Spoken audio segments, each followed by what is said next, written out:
All right, this coming weekend is UFC 313, the long-awaited UFC 313, because the long-standing light heavyweight champion Alex Pereira, one of the most exciting fighters in all of MMA right now, is finally taking a well-deserved step up in competition. Obviously, the guy has knocked out the likes of Jerry Prochazka, Jamal Hill. The guy fought his way up to becoming the 185-pound champion, and of course, how can we forget that classic fight against Hilo Roundtree? But now he will be going up against Magomed Ankalaev, one of the only guys at light heavyweight that is super well-rounded. He has gotten knockout victories over plenty top contenders, most notably recently Johnny Walker. But of course, when it comes to this fight, the one question on everybody's mind is, will Alex Pereira be able to handle the grappling of Magomed Ankalaev? So right off the bat, I think one thing we have to talk about is the fact that Magomed Ankalaev, yes, he is Dagestani. Yes, he's got the all beard, no mustache combo, but the guy is not necessarily all that much of a wrestler. I know everybody assumes that when they just look at the guy and they try to pronounce his name, but when you look at his record, the guy has actually never won by submission, which is pretty crazy.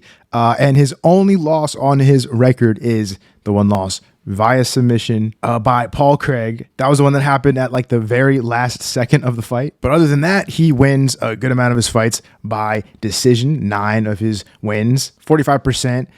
For sure, one of the reasons that it's taken this long for this guy to fight for the title. And then 11, so the majority of his wins coming by knockout. And when you couple that with his public statement about the fight, that he is willing to stand with Alex Pereira, immediately it kind of stands to reason that his most reasonable path to victory is probably not going to be on the table or a part of his game plan going into this fight. And I would love to show you guys some highlights, but unfortunately the UFC is not a big fan of me using any of their footage. But you watch the way that he fights and you look back at some of the performances like the knockout of Johnny Walker, it makes a lot of sense why he likes to keep the fight in the feet, because he's really good on the feet. Here we look at the tail of tape. Alex Pereira, of course, having 2 losses in MMA. One early on in his career, I think via submission, and then, of course, when he got knocked out by Israel Adesanya. Adesanya being a fighter that I want to touch on in just a minute. Magomed, as usual, having a slight reach and height disadvantage against Alex Pereira, since which, unless Alex Pereira actually does make good on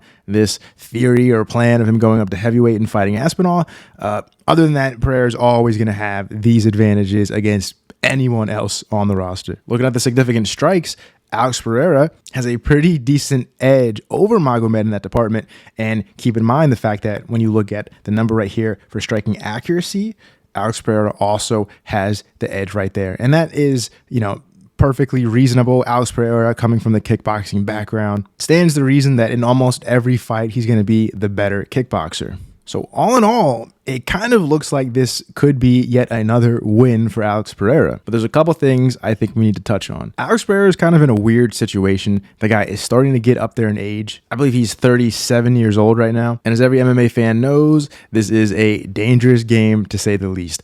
All it takes is for your reaction time to decline by just a little bit, and all of a sudden, instead of just barely getting out of harm's way, you're knocked out. But at the same time, Alex Pereira does not have the same issue that I believe we've seen recently from Israel Adesanya, another guy from a kickboxing background that has, after a long reigning career as a champion, now started to come up short in a few fights. And part of that is because the guy has over 100 victories, let alone fights, in combat sports between kickboxing, boxing, and MMA. And those miles, no matter how old you are, eventually they add up. Alex Pereira, a guy who has had a lot of kickboxing matches, but he's not one of these guys that's had 70, 80, 90 plus kickboxing matches. And with only a 12-2 record in MMA, only 14 fights, while also taking into consideration that some of these fights have been very quick. Look at the Jamal Hill fight, look at the rematch, and really also the first fight against Jerry Prochazka. The guy's not really spending all that much time in the cage. So as crazy as it sounds, a guy who's been super active over the past year, I believe if he wins,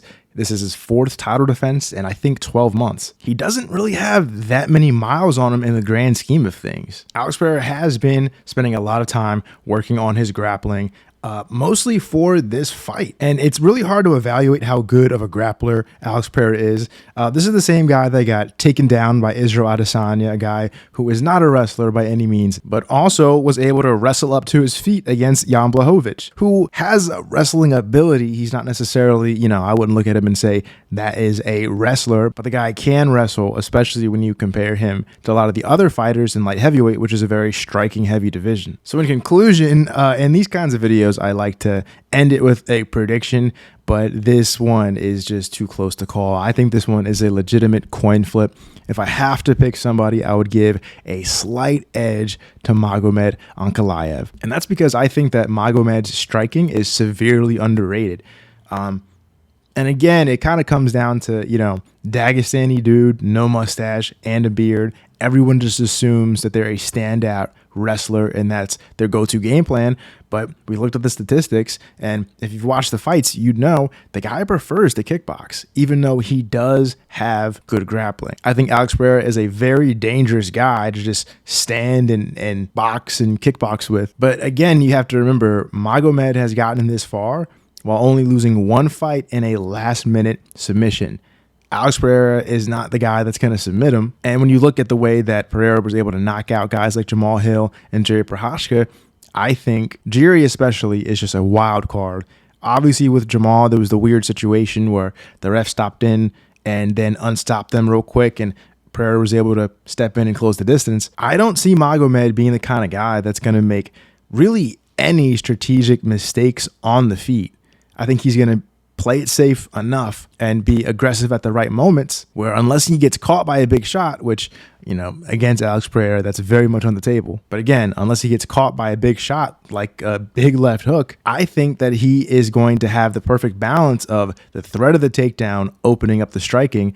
And I think Magomed has the skill to beat Alex Pereira by decision. And if they engage on the feet enough times, I think Magomed can kind of surprise him with a takedown from out of absolutely nowhere. And considering that Pereira just plain doesn't have the time on the mats that Magomed has, I think it's crazy to say this because it's so counterintuitive to what everybody else thinks. I think Magomed can get his first and only submission win against Alex Pereira. That being said, I think this is a very close fight. I think Pereira by knockout is very much on the table, but the odds makers right now have Ankalaev as the favorite for a reason. Tell me below in the comments, what do you guys think about this fight? Who do you guys think is going to win? Is the Pereira train just going to keep going? Another knockout victory? Or is Ankalaev the one guy that can stop him and finally get his long-awaited championship belt? Yeah, thanks for watching.